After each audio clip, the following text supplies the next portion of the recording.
നമസ്കാരം, എല്ലാവർക്കും സഹകാരി റേസ് പ്ലസിന്റെ പുതിയൊരു ക്ലാസ്സിലേക്ക് സ്വാഗതം. അപ്പോൾ നമ്മൾ ഡെയിലി കറണ്ട് അഫയേഴ്സിന്റെ ഭാഗമായിട്ടുള്ള മറ്റൊരു ക്ലാസ്സിലേക്കാണ് നമ്മൾ ഇന്ന് പോകുന്നത്. അപ്പോൾ നമുക്ക് ആദ്യം തന്നെ നോക്കാം.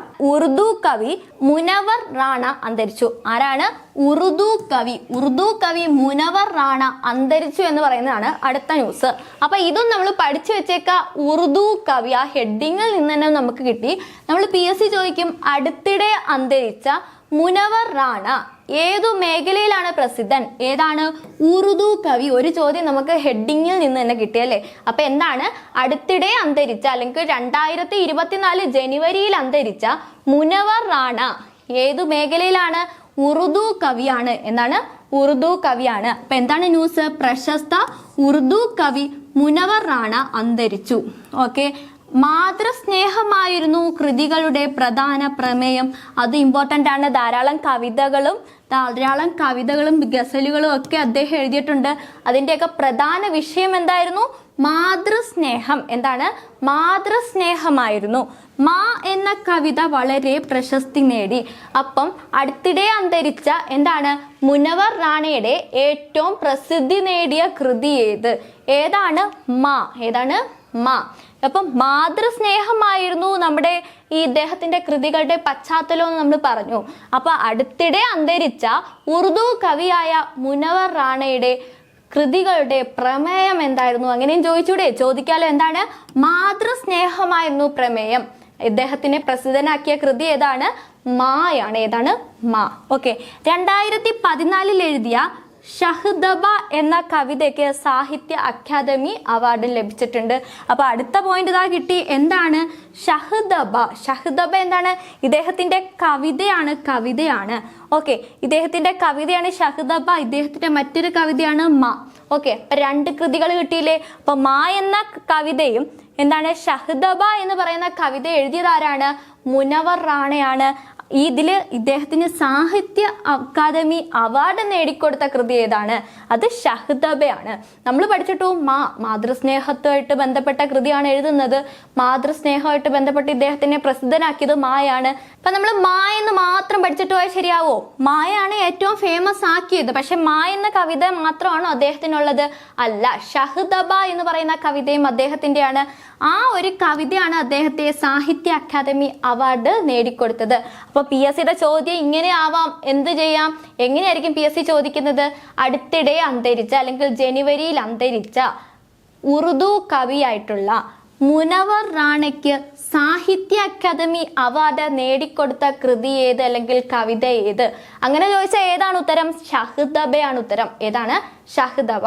എന്നാൽ ഏറ്റവും കൂടുതൽ അദ്ദേഹത്തെ പ്രസിദ്ധനാക്കിയ കൃതി അല്ലെങ്കിൽ കവിത ഏതാണ്? അത് മായാണ്. ഓക്കെ. അപ്പൊ താഴെ തന്നേക്കുന്നതിൽ ഏതൊക്കെയാണ് മുനവർ റാണയുടെ കൃതികൾ എന്ന് പറഞ്ഞു വേണമെങ്കിലും ചോദിക്കാം. ഏതൊക്കെയാണ്? മായും ഏതാണ്? ഷഹ്ദബയും പഠിച്ചു വെച്ചേക്കാം. ഓക്കെ അല്ലേ? സെറ്റ് അല്ലേ? അപ്പൊ നമുക്ക് അടുത്ത ന്യൂസിലോട്ട് പോവാം. അടുത്ത എന്താണ്? ഗ്ലോബൽ സയൻസ് ഫെസ്റ്റിവൽ ഇന്ന് മുതൽ തുടങ്ങും. ഇത് ഇന്നത്തെ ന്യൂസ് ഒന്നും അല്ല.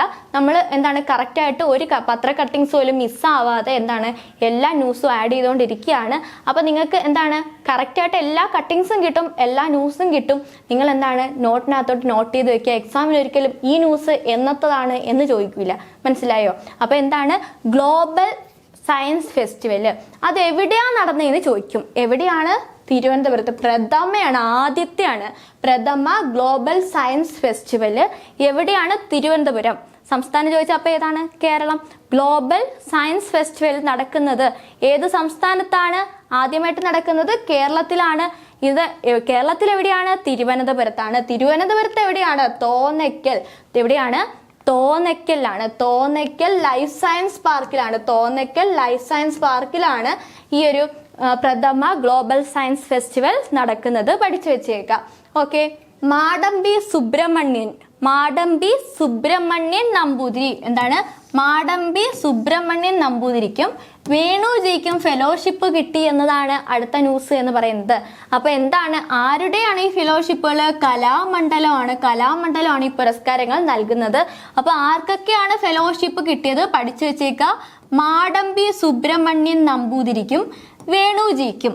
ജസ്റ്റ് നമ്മൾ ഹെഡിങ് മാത്രം പഠിച്ചാൽ ഓക്കെ ഫെലോഷിപ്പ് അത്രയല്ലേ ഉള്ളൂ എന്ന് തോന്നും. PSC ചോദിക്കും എന്താണ് 2024 ജനുവരിയിൽ കലാമണ്ഡലം പുരസ്കാരങ്ങൾ സമ്മാനിച്ചതിൽ എന്താണ് ഫെലോഷിപ്പ് കിട്ടിയ മാടമ്പ് സുബ്രഹ്മണ്യൻ നമ്പൂതിരി ഏതു മേഖലയിലാണ് പ്രസിദ്ധൻ?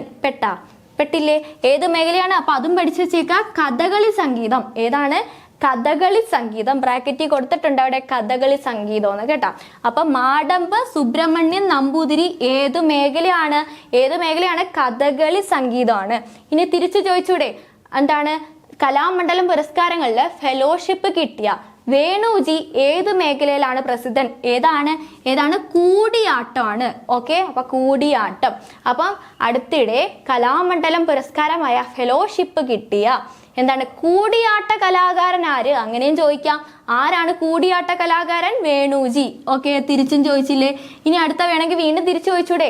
അങ്ങനെയാണെങ്കിൽ കഥകളി കലാകാരൻ ആര്, അല്ലെങ്കിൽ കഥകളി സംഗീത വിദ്വാൻ ആര് എന്ന് ചോദിച്ചാൽ അതാരാണ്? മാടമ്പി സുബ്രഹ്മണ്യൻ നമ്പൂതിരിയാണ്. ഓക്കെ അല്ലേ? അടുത്ത ന്യൂസ് എന്താണ്? അടുത്ത നമ്മുടെ ഇമ്പോർട്ടന്റ് ആയിട്ടുള്ള ഒരു ന്യൂസ് ആണ്. നമ്മുടെ 2024 ജനുവരി 16 ആയപ്പോഴത്തേക്ക് നമ്മുടെ കുമാരനാശാന്റെ 100ാം ചരമവാർഷികം നമ്മൾ ആചരിച്ചു. എന്നാണ് 2024 ജനുവരി 16-ന് 2024 ജനുവരി 16-ന് കുമാരനാശാന്റെ എത്രാമത്തെ ചരമവാർഷികമാണ്? 100ാം ചരമവാർഷികമാണ് ആചരിച്ചത്. അങ്ങനെയാണെങ്കിൽ അദ്ദേഹം എന്നായിരിക്കും അന്തരിച്ചത്? എന്നാണ് 100 വർഷം മുന്നേ 1924 ജനുവരി 16 എന്നാണ് 1924 ജനുവരി 16. കുമാരനാശൻ മരിച്ച ബോട്ട് അപകടം ഏതാണ്? റെഡിമർ ബോട്ട് അപകടം. പഠിച്ചു വെച്ചോ. PSCയുടെ പ്രീവിയസ് ക്വസ്റ്റ്യൻ ആണ്, PYQ ആണ്. ഓക്കെ, അപ്പൊ ഇതും PYQ ആണ്, ഇതും ചോദിച്ചിട്ടുണ്ട്. അപ്പൊ എന്താണ്? മഹാകവി കുമാരനാശന്റെ 100ാം ചരമവാർഷികമാണ് നമ്മൾ 2024 ജനുവരി 16-ന് ആഘോഷിച്ചത്. അങ്ങനെയാണെങ്കിൽ ഇദ്ദേഹം അന്തരിച്ചത് എന്നാണ്? 1924 ജനുവരി 16-നാണ്. ഇപ്പൊ 100ാമത്തെ ചരമവാർഷികമാണ് ആചരിച്ചത്. ഓക്കെ, അത്രയും കിട്ടിയില്ലേ? ഇനി എന്താണ്? ഏത് ബോട്ട് അപകടം? റെഡിമിർ ബോട്ട് അപകടം. ഏതാണ്? റെഡിമിർ ബോട്ട് അപകടത്തിലാണ് മരിച്ചത്. ഇവിടെ നമുക്ക് ചോദിക്കാവുന്ന മറ്റൊരു ചോദ്യമുണ്ട്. ഏത് നദിയിലാണ് ഈ ബോട്ട് അപകടം നടന്നത്?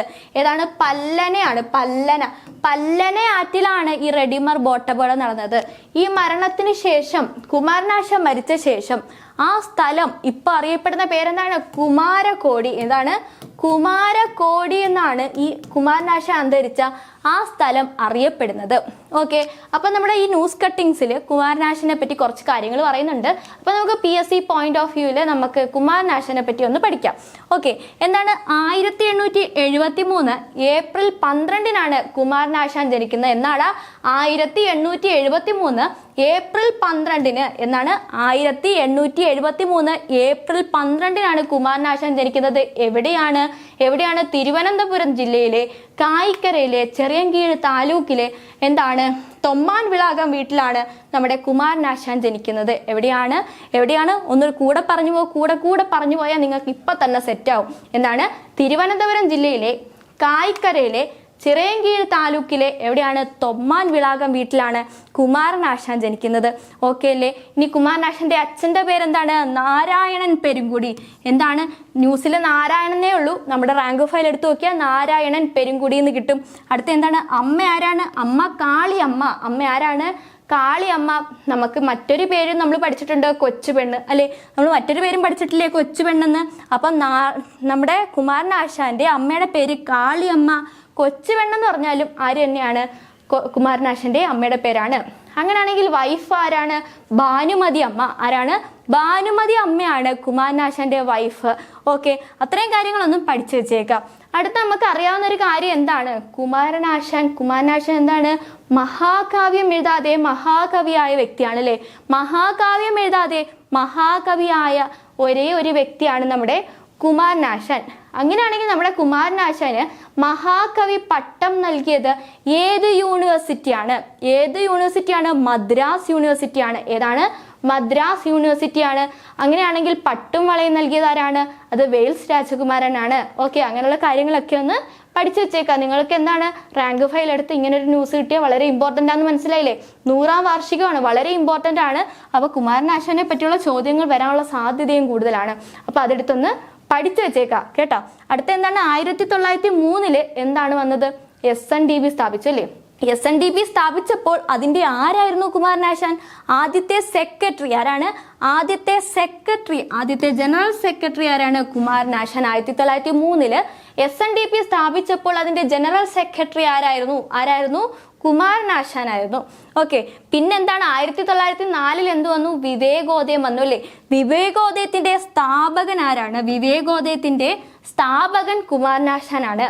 ഓക്കെ, അപ്പൊ M ഗോവിന്ദന് ശേഷം പിന്നീട് അതിന്റെ എഡിറ്റർ ആയിട്ടും ആര് വന്നു? കുമാരനാശാൻ വന്നു. ഓക്കെ, ഇനി 1907 എന്താ സംഭവിച്ചത്? 1907 കുമാരനാശാന്റെ ആദ്യത്തെ ഖണ്ഡകാവ്യം ഏതാണ്? കുമാരനാശാന്റെ ആദ്യത്തെ ഖണ്ഡകാവ്യമാണ് വീണപ്പൂവ്. ഓക്കെ, അപ്പൊ വീണപ്പൂവ് എന്ന ഖണ്ഡകാവ്യം 1907 കുമാരനാശാൻ രചിക്കുന്നത്. അത് രചിച്ച സ്ഥലം PSC ചോദിച്ചിട്ടുണ്ട്, ഒരുപാട് പ്രാവശ്യം ചോദിച്ചിട്ടുണ്ട്. ഏതാണ്? ജൈനിമേട്, പാലക്കാട്. അതുകൂടെ പഠിച്ചു വെച്ചേക്കുക കേട്ടോ. അപ്പൊ എവിടെയാണ്? ജൈനിമേട്, പാലക്കാട്. അങ്ങനെയാണെങ്കിൽ നമ്മൾ ആദ്യത്തെ ഖണ്ഡകാവ്യമാണ് വീണപ്പൂവ് എന്ന് പറഞ്ഞു. അങ്ങനെയാണെങ്കിൽ അവസാനത്തെ ഖണ്ഡകാവ്യം ഏതാണ്? കരുണയാണ്. അവസാനത്തെ ഖണ്ഡകാവ്യമാണ് കരുണ. ഓക്കെ, അത് പഠിച്ചു വെച്ചേക്ക, വളരെ ഇമ്പോർട്ടൻ്റ് ആണ്. കാരണം ഈ കരുണയിൽ പറയുന്ന ഒരു വരിയാണ് അറം പറ്റിയ പോലെയാണ് നമ്മുടെ കുമാരനാശാൻ അന്തരിച്ചത് അല്ലേ? അപ്പം അതൊന്ന് നോക്കി വെച്ചേക്ക. കരുണയാണ് കുമാരനാശാന്റെ അവസാനത്തെ ഖണ്ഡകാവ്യം, അവസാനം എഴുതിയ ഖണ്ഡകാവ്യം. ഓക്കെ, അതൊന്ന് പഠിച്ചു വെച്ചേക്കാം. അടുത്ത 1917 ഭാനുമതി അമ്മയെ വിവാഹം ചെയ്തു. 1919 തിരുവിതാംകൂർ നിയമസഭയിൽ അംഗമായി എന്നാണ് പറഞ്ഞേക്കുന്നത്. 1919 തിരുവിതാംകൂർ നിയമസഭയിൽ അംഗമായി എന്നാണ് പറഞ്ഞേക്കുന്നത്. ഇത് കുറച്ചൊരു കൺഫ്യൂസിങ് ഫാക്റ്റ് ആണ്. നമ്മുടെ റാങ്ക് ഫയലിൽ 1913 എന്നും കിടപ്പുണ്ട്. പത്രത്തിൽ കൊടുത്തേക്കുന്നത് 19 ആയതുകൊണ്ട് അത് പഠിച്ചു വെച്ചേക്കാം കേട്ടോ, ഒഫീഷ്യൽ അല്ലേ. അത് 1924 ജനുവരി 16 പല്ലണയാറ്റിൽ നടന്ന ബോട്ടപകടത്തിലാണ് മരിച്ചത്. അടുത്ത ന്യൂസ് എന്താണ്? കാനായിക്ക് പുരസ്കാരം. അപ്പൊ കാനായി കുഞ്ഞിരാമൻ എന്തോ ഒരു പുരസ്കാരം കിട്ടി, അതാണ് നമ്മുടെ അടുത്ത ന്യൂസ് എന്ന് പറയുന്നത്. അപ്പൊ എന്താണ്? MV ദേവന്റെ ഓർമ്മയ്ക്ക് ഏർപ്പെടുത്തിയ MV ദേവൻ പുരസ്കാരം, NV ദേവൻ പുരസ്കാരമാണ് നമ്മുടെ കാനായി കുഞ്ഞിരാമന് കിട്ടിയത്. അപ്പൊ NV ദേവൻ ഏത് മേഖലയായിരിക്കും? ശില്പിയും ചിത്രകാരനുമായിരുന്നു. ഓക്കെ, അപ്പൊ നമുക്ക് ഇവിടുന്ന് കിട്ടി MV ദേവൻ പുരസ്കാരം. MV ദേവൻ പുരസ്കാരം എത്രയാണ്? തുക 50,000 രൂപയാണ്. ശില്പിയായിട്ടുള്ള കാനായി കുഞ്ഞിരാമനാണ് കിട്ടിയത്. ഇവിടുന്ന് ഏതൊക്കെ പോയിന്റ്സ് ചോദ്യമായിട്ട് വരാം? നമ്മൾ ഒട്ടും പ്രതീക്ഷിക്കാത്ത ചോദ്യം വേണമെങ്കിൽ വരാം. എന്താണ്? MV ദേവൻ ഏതു മേഖലയാണ് എന്ന് ചോദിക്കാം. MV ദേവൻ ഇത് ഞാൻ പഠിച്ചിട്ടില്ലല്ലോ, ഇങ്ങനെ ഒരാളെ പറ്റി കേട്ടിട്ടില്ലല്ലോ. പത്രം വായിക്കാത്ത ആൾക്ക് ഈ ഒരു പേര് കിട്ടത്തേ ഇല്ല. ഓക്കെ, അപ്പൊ MV ദേവൻ ഏതു മേഖലയാണ്? ശില്പിയും ചിത്രകാരനുമാണ്. ഏതാണ്? ശില്പിയും ചിത്രകാരനുമാണ്. ഇപ്പൊ ഈ പറയുന്ന ഈ MV ദേവന്റെ ഓർമ്മയ്ക്കായിട്ട് MV ദേവൻ പുരസ്കാരം കിട്ടിയത് ആർക്കാണ്? അത് കാനായി കുഞ്ഞിരാമനാണ്. ഓക്കെ, എത്രയാണ് സമ്മാനത്തുക? 50,000 രൂപയാണ്. ഓക്കെ, ദേവസദ്യയുടെ ഭാഗമായിട്ടാണ് ഈ ഒരു പുരസ്കാരം നൽകുന്നത്. ജസ്റ്റ് അത്രയൊന്ന് ആലോചിച്ച് വെക്കുക. ദേവസദ്യ എവിടെയാണ്? ആലുവയിലാണ്. ആലുവ ചൂർണി ദേവാങ്കണത്തിൽ നടക്കുന്ന ദേവസദ്യയോടനുബന്ധിച്ചാണ് കാനായി കുഞ്ഞിരാമന് ഈ ഒരു പുരസ്കാരം കൊടുക്കുന്നത്. അടുത്ത ന്യൂസ് എന്താണ്? മലയാളി പ്രൊഫസറുടെ കമ്പനിക്ക് ദേശീയ സ്റ്റാർട്ടപ്പ് പുരസ്കാരം കിട്ടി. അപ്പൊ എന്താണ്? മലയാളിയാണ്. അപ്പൊ നോക്കി വെച്ചേക്കാം, മലയാളി ഇവിടെ വന്നാലും ആവശ്യമുണ്ടല്ലേ. അപ്പൊ എന്താണ്? മലയാളി പ്രൊഫസറുടെ കമ്പനി കേന്ദ്ര വാണിജ്യ മന്ത്രാലയത്തിന്റെ ദേശീയ സ്റ്റാർട്ടപ്പ് പുരസ്കാരത്തിന് യോഗ്യത നേടി. ഏതാണ് startup? Breath applied sciences private limited എന്ന സ്റ്റാർട്ടപ്പിനാണ് സസ്റ്റൈനബിൾ ചാമ്പ്യൻസ് പുരസ്കാരം ലഭിച്ചത്. ഓക്കെ, സസ്റ്റൈനബിൾ ചാമ്പ്യൻസ് എന്ന വിഭാഗത്തിലാണ് ഈ ഒരു പുരസ്കാരം ഈ ഒരു സ്റ്റാർട്ടപ്പിന് കിട്ടിയത്. എന്താണ് സ്റ്റാർട്ടപ്പിന്റെ പേര്? Breath applied sciences private limited. Okay അല്ലേ? പിന്നെ എന്താണ് പറഞ്ഞേക്കുന്നത്? എന്തിനാണ് പുരസ്കാരം? എന്തിനാണ് എന്ന് നമ്മൾ അറിയണ്ടേ. എന്താണ്? കാർബൺ ഡയോക്സൈഡിൽ നിന്ന് മെത്തനോൾ ഉൽപ്പാദിപ്പിക്കുന്ന കമ്പനിയുടെ പുതിയ പ്ലാന്റ് തെലങ്കാനയിൽ വൈകാതെ പ്രവർത്തനക്ഷമമാകും എന്നൊരു ന്യൂസ് ഇവിടെ കിടപ്പുണ്ട്. അപ്പൊ നമുക്ക് എന്ത് മനസ്സിലാക്കാം? കാർബൺ ഡൈ ഓക്സൈഡിൽ നിന്ന് മെത്തനോളിനെ ഉൽപ്പാദിപ്പിക്കുന്ന ആ ഒരു ടെക്നോളജി അവർ കണ്ടെത്തി. അതിനാണ് ഈ ഒരു പുരസ്കാരം കൊടുക്കുന്നത്. ടെക്നോളജി കണ്ടെത്തിയല്ല, ആ ഒരു രീതി അവർ കൊണ്ടുവരുന്നു. അതിനാണ് ഈ ഒരു പുരസ്കാരം കൊടുക്കുന്നത്. ഓക്കെ, അപ്പൊ നമുക്ക് മനസ്സിലായല്ലോ. അപ്പൊ ഈ ഒരു ന്യൂസിൽ നിന്ന് ഇത്രയും കാര്യങ്ങളാണ് നമുക്ക് മനസ്സിലാവുന്നത്. ഓക്കെ, അടുത്ത എന്താണ്? രാജാ രവിവർമ്മ പുരസ്കാരം. ആർക്കാണ് രാജാ രവിവർമ്മ പുരസ്കാരം? സുരേന്ദ്രൻ നായർക്ക്. ആർക്കാണ്? സുരേന്ദ്രൻ നായർക്കാണ് കിട്ടിയത്. ചിത്രകലാ രംഗത്ത് സമഗ്ര സംഭാവന നൽകിയ പ്രതിഭകൾക്കാണ് എന്ത് കൊടുക്കുന്നത്? രാജാ രവിവർമ്മ പുരസ്കാരം കൊടുക്കുന്നത്. ഓക്കെ, അപ്പൊ അതൊന്ന് നോക്കി വെച്ചേക്ക. ഓക്കെ അല്ലേ? 2022 വർഷത്തെ 2022 പുരസ്കാരമാണ് ഇപ്പോൾ കൊടുത്തത് കേട്ടോ. അപ്പൊ 2022 നോക്കി വെച്ചേക്കുക. PSC നമ്മളെടുത്ത് ചോദിക്കുക 2022 രാജാ രവിവർമ്മ പുരസ്കാരം കിട്ടിയത് ആർക്ക്. നമ്മളേക്ക് ഇത് നമ്മൾ ഓപ്ഷന് നമ്മളിപ്പോൾ ഈ പത്ര കട്ടിങ്സ് കണ്ടിട്ടുണ്ടെന്ന് തന്നെ വെച്ചോ. നമ്മൾ കണ്ടത് 2024 2024 കണ്ടപ്പോൾ നമ്മൾ ഇപ്പൊ റീസെന്റ് ആയിട്ടാണ് ഇയാൾക്ക് കിട്ടിയത്. അപ്പോൾ ഒരിക്കലും 2022 അയാളായിരിക്കില്ല. ആദ്യം തന്നെ നമ്മൾ ഓപ്ഷനിൽ ആ പേരങ്ങ് വെട്ടിക്കളയല്ലേ. അതുകൊണ്ടാണ് നമ്മൾ എടുത്തു പഠിച്ചു വെക്കേണ്ടത്. 2022 വർഷത്തെ പുരസ്കാരമാണ് ആർക്ക് കിട്ടിയത്? സുരേന്ദ്രൻ നായർക്ക് കിട്ടിയത്. പഠിച്ചു വെച്ചേക്ക. 2022 രാജാ രവിവർമ്മ പുരസ്കാരം ആർക്കാണ് കിട്ടിയത്? സുരേന്ദ്രൻ നായർക്കാണ് കിട്ടിയത്. ഓക്കെ, അപ്പൊ അത്രയും കാര്യം ഒന്ന് നോക്കി വെച്ചേക്കുക. അടുത്ത ന്യൂസ് എന്താണ്? AI 40% തൊഴിലുകളെ ബാധിക്കും എന്നാണ് ആര് പറഞ്ഞേക്കുന്നത്? IMF പറഞ്ഞേക്കുന്നത്. ആരാണ്? IMF ആണ് പറഞ്ഞത്. അപ്പൊ നമ്മളിവിടെ പഠിച്ചു വെക്കേണ്ട ഇമ്പോർട്ടന്റ് പോയിന്റ്, IMFന്റെ മാനേജിംഗ് ഡയറക്ടർ ആരാണ്? IMFന്റെ മാനേജിംഗ് ഡയറക്ടർ? Kristalina Georgieva. ഈ എയെ പറ്റിയും എയുടെ പ്രശ്നങ്ങളെ പറ്റിയൊക്കെ നമ്മൾ മുമ്പ് ഒരു ക്ലാസ്സിൽ നമ്മൾ ചർച്ച ചെയ്തിട്ടുണ്ട്. അതുകൊണ്ട് ഇത് പിന്നെയും റിപ്പീറ്റ് ചെയ്ത് ഇതിന്റെ ഡീറ്റെയിൽസ് പറയേണ്ട ആവശ്യമില്ല. ഇത് മാത്രം നിങ്ങളൊന്ന് പഠിച്ചു വെച്ചേക്കുക. IMFന്റെ മാനേജിംഗ് ഡയറക്ടർ ആരാണ്? Kristalina Georgieva. ആരാണ്? Kristalina Georgieva. അപ്പൊ നമുക്ക് അടുത്ത ക്ലാസ്സിൽ കാണാം. അതുവരെ എല്ലാവർക്കും ഗുഡ് ബൈ.